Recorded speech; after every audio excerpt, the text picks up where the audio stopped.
amigos del Salvador.com, estamos esta tarde con la doctora María Eugenia Barrientos. Ella es médico con posgrado en farmacología, microbiología y bioquímica y brinda atención pediátrica. Esta tarde le hemos invitado para conversar un poco en torno al debate que se está generando alrededor del tema de una posible despenalización del aborto por diferentes causas. Muchas gracias, doctora, por atender nuestra invitación. Gracias a ustedes, Lina, por haberme invitado. Y pues estoy contenta realmente de participar en este tipo de entrevistas, porque así como platicábamos fuera de cámara, una de las razones por las que acepté la invitación es porque me ha parecido bien poder aclarar puntos que tal vez la población no conoce y términos que son más médicos que del uso popular. Y eso tal vez nos va a dar una mejor claridad de las decisiones que como pueblo, como país debemos tomar. Sí, doctora, quizá para introducir el tema, ¿es lo mismo hablar de interrupción del embarazo que de aborto? El aborto puede ser una interrupción del embarazo. Lo que pasa es que el término aborto se ha mal empleado, incluso a nivel internacional, porque aborto es la interrupción voluntaria o involuntaria del embarazo antes de los 5 meses de gestación. Eso significa que un aborto se le llama cuando se interrumpe el embarazo antes de las 20 semanas de embarazo. Entonces, muchas veces usted va a oír que ocupan la palabra aborto, la mujer puede abortar a los 6 meses, a los 7 meses de embarazo, y eso ya no sería un aborto, eso ya sería una muerte fetal. La palabra clara es muerte fetal, u óbito, que es una palabra pues un poquito más sofisticada, ocupada dentro del gremio médico. Muchas veces las personas que solicitan la despenalización del aborto en nuestro Código Penal presentan argumentos médicos. ¿Con qué argumentos científicos y médicos se puede justificar la penalización total del aborto en casos como el de una niña embarazada por su padrastro o una joven violada por un pandillero? Pues yo creo que la primera cosa es que lo que ha causado el embarazo no justifica la muerte de nadie. Y yo creo que una de las cosas que hay que aclarar, y es algo que yo vengo como escuchando, la pregunta que se ha debatido tanto a nivel poblacional como legislativo, incluso Corte Suprema de Justicia, es ¿a dónde comienza la vida? Y eso es bien importante, porque entonces tú vas a saber realmente si lo que estás haciendo es acabando con una vida o no. Entonces, el origen de la vida es desde la fecundación, ¿verdad? La fecundación es cuando el esperma se une al óvulo y comienza una multiplicación celular. Nada puede multiplicarse sin vida. O sea, si no hay vida ahí, no podría multiplicarse. Una mesa no puede multiplicarse en mesitas ni una silla. Entonces, si definimos que hay vida desde el principio, podemos decir que el embrión es el origen de la vida. Es el origen del desarrollo de un ser vivo. Hasta ese es el término en un diccionario. Por lo tanto, de un embrión, estamos hablando, pues pasa a la vida fetal y uno se hará la pregunta, bueno, ¿y cuál es la diferencia? La diferencia es que en la etapa embrionaria, que son las primeras semanas, se da lo que es el desarrollo de los órganos, el cerebro, los nervios, los órganos como el sistema digestivo, el sistema urinario, y en la etapa fetal lo que se da es el cumplimiento o la madurez del desarrollo de los órganos y las características externas, ya como sos tú por fuera, abrir los ojos, tus manos se hacen grandes, tus brazos se alargan, las piernas también. Entonces hay vida desde el principio. Entonces la pregunta es esta: ¿cómo justifico abrir clínicas para voluntariamente hacer abortos? La respuesta es no se puede. No se puede desde un punto de vista moral médico, no se puede desde un punto de vista moral humano, porque donde comienza una vida nadie más tiene injerencia. Insisto con los argumentos que ocupan quienes proponen debatir el tema y despenalizar el aborto en ciertos casos. Ellos afirman que un aborto en condiciones seguras garantiza la vida de la madre. En cambio, penalizar el aborto de forma absoluta lleva a mujeres pobres a acudir a buscar abortos que les provocarán posiblemente la muerte, también a las madres. Pues voy a ocupar tal vez un ejemplo de la vida diaria. Es como que tú en tu casa vas a normar tu casa para que hayan reglas, para que haya moral en tus hijos. Y tú dices, por dar un ejemplo, aquí en esta casa, nadie viene a las 2, 3 de la mañana. Entonces, más de algún hijo tal vez no va a seguir tus indicaciones.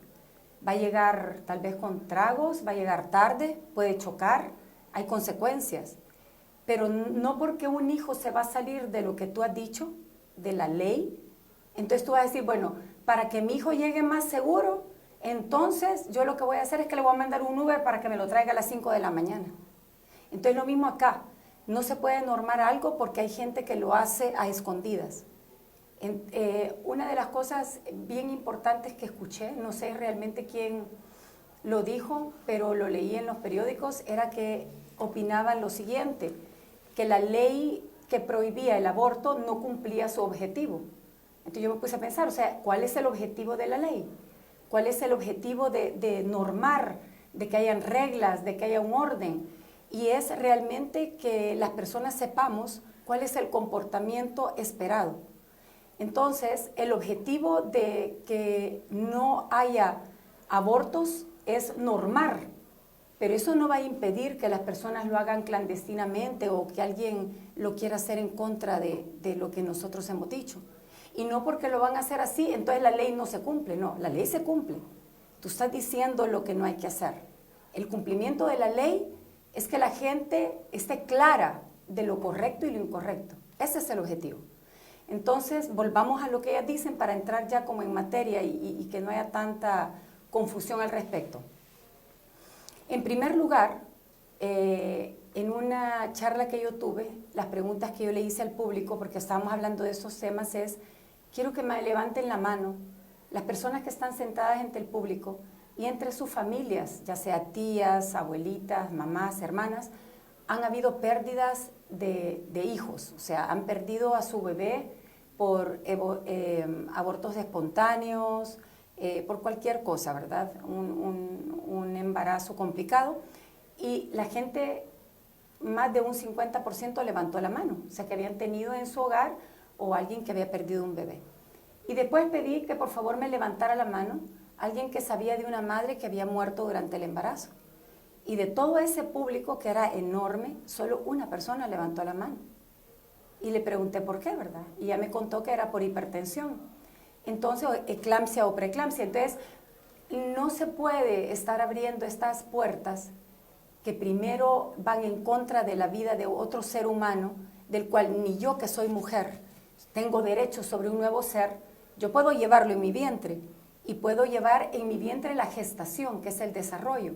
Pero eso no me hace dueña de ese ser. Me hace al contrario, una protectora de ese ser. Y eso me quedó incluso más claro cuando yo hice la misma pregunta a mis hijos que eran jóvenes. Yo quería saber su opinión. Y mi hija menor, Daniela, me dijo, mamá, ¿y tú no me defenderías?, me dijo. Ahí me quedó claro de que el ser que viene, sea por violación, sea porque la madre está enferma, sea por cualquier complicación, no es culpable de la situación que pasa. Y tú, como en mi caso, como profesional, tenemos que darle toda la oportunidad a ese ser de vivir. Y como médico, nosotros ya hemos tenido pacientes con hipertensión, pacientes, la mayoría son preeclampsia, son más raras las eclampsias, que son ya cuando convulsionan. Hemos tenido pacientes diabéticas, y las diabéticas de gestacionales se dan en el segundo y tercer trimestre del embarazo. Entonces, si uno quiere matar a ese bebé, ya no estarías hablando de un aborto. Estamos hablando de un segundo o tercer trimestre, es muerte fetal u óbito. Y se llama muerte fetal u óbito si el bebé muere dentro del vientre. Eso significa si la persona que hace el aborto, en este caso un médico, logra matar al bebé adentro del vientre. Porque muchas veces intentan matarlo dentro del vientre, pero no lo matan. Lo desmembran, lo dañan, lo lastiman y muere después de haber salido del vientre. Entonces, realmente es un tema bien serio y delicado, y creo yo que aquí lo que ha faltado es terminología correcta. Ha faltado la intervención de los médicos. Nosotros somos los que vemos los casos, nosotros los tratamos. Esto no es algo que la población deba decidir sola. Ante incluso una violación, Uno de mis hijos también me dijo, mamá, la violación es algo terrible, es una falta contra un ser humano, en este caso una niña, pero si esa niña queda embarazada, el bebé tampoco es culpable. Y ya de por sí la niña tiene el trauma de haber sido abusada. Y para que ella salga embarazada, yo le aseguro que han sido más de una vez que esa niña la han violado.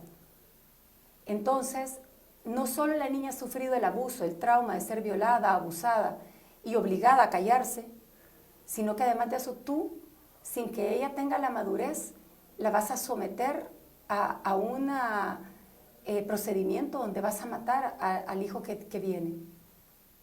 Entonces, ¿cuáles son las mejores decisiones? Realmente tenemos que ser un pueblo sensato, un pueblo que tome decisiones maduras. Y lo que se tiene que hacer es acompañar a esta niña, tanto médicos, psicólogos, profesionales, su familia, y encontrar en todo caso una familia amorosa que acoja a este ser humano que tiene el derecho a vivir. Porque no porque sea hijo de un violador o hijo de un ladrón o hijo de alguien que ha actuado incorrectamente, significa que este niño va a ser una amenaza para la sociedad. De hecho, puede ser un hombre estupendo, una mujer de bien. Al mismo tiempo traigo a cuenta ahorita la otra causal, que es por malformaciones. Voy a dar mi propio testimonio.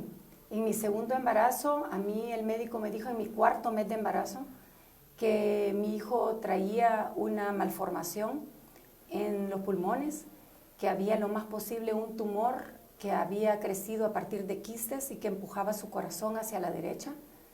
Me dijo de que el porcentaje de vida de mi hijo era 30% de vida.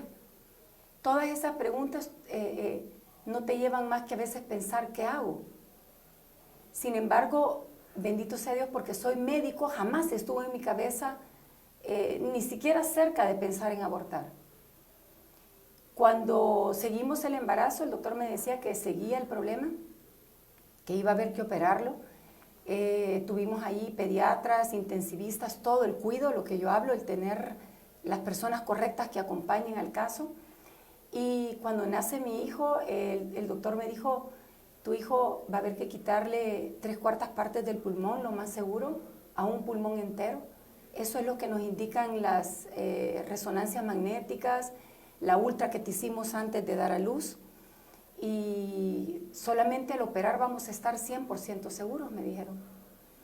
Y lo que sí te podemos decir es que tu hijo no va a ser deportista, va a ser un niño que va a andar con un tanque de oxígeno. Y pues todavía me emociona hablar de mi caso.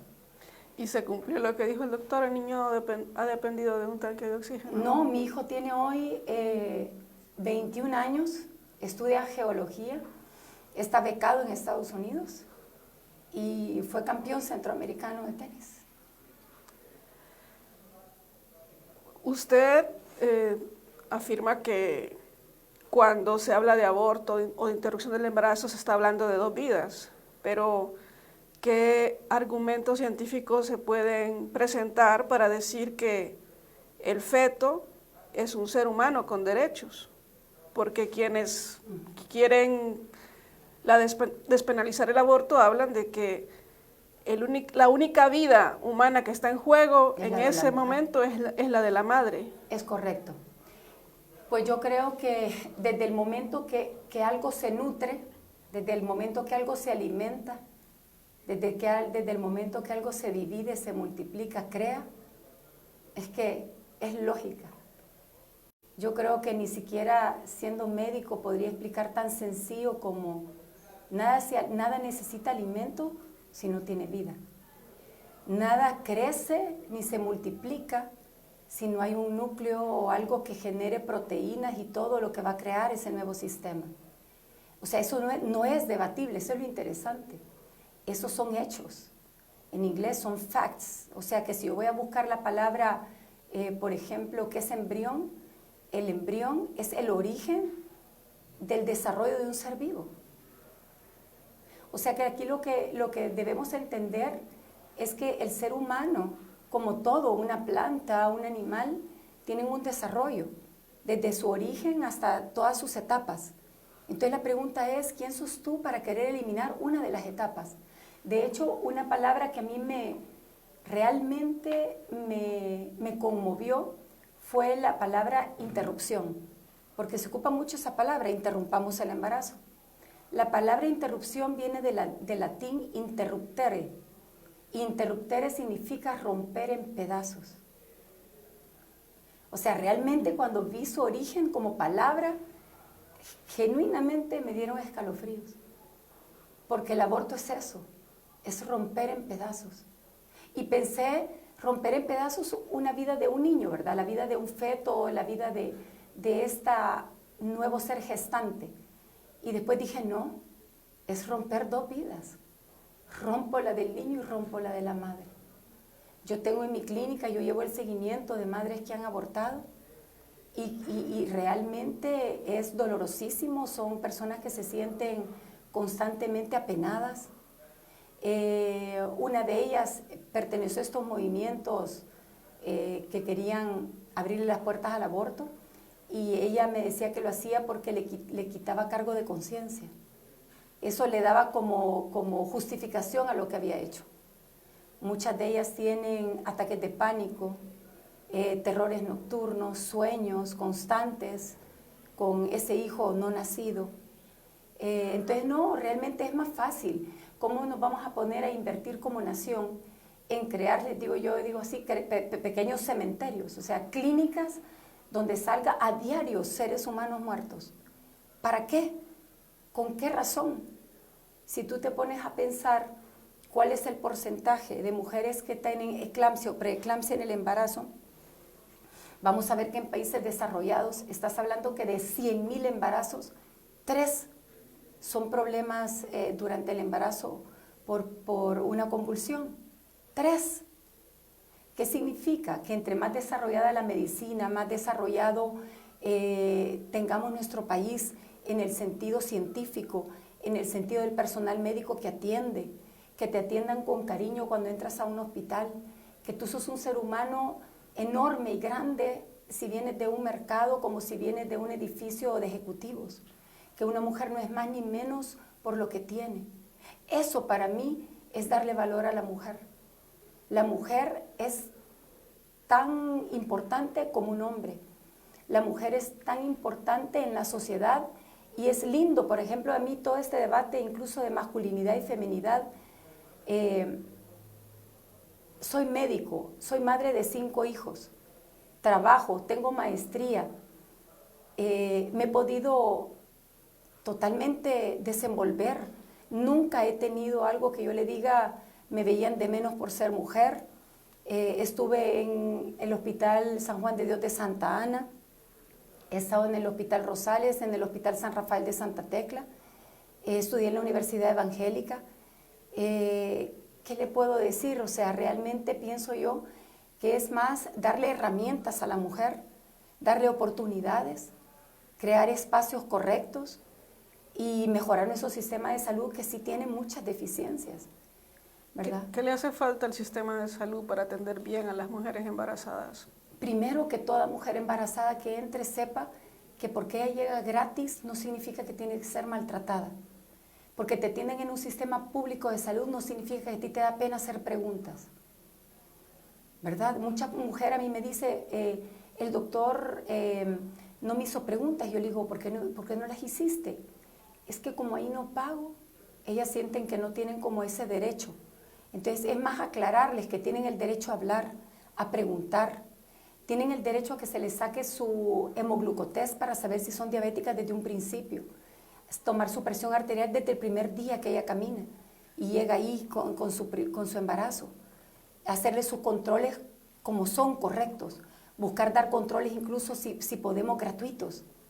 Porque si la gente no se los hace es porque no tiene un lugar cercano o porque la consulta es cara. Eso deberíamos de hacer pequeñas clínicas exactamente para llevar controles de embarazo. En vez de haber pequeñas clínicas para matar seres humanos, abramos clínicas que lleven controles excelentes del embarazo y controles excelentes del niño sano. Tendríamos un logro como nación digno de imitar incluso por países desarrollados. Bueno, muchas gracias, doctora Barrientos, por todas las explicaciones, todas sus respuestas. invitamos a nuestros usuarios y seguidores a visitar nuestras redes sociales para seguir informándose sobre este y otros temas. Gracias. Gracias.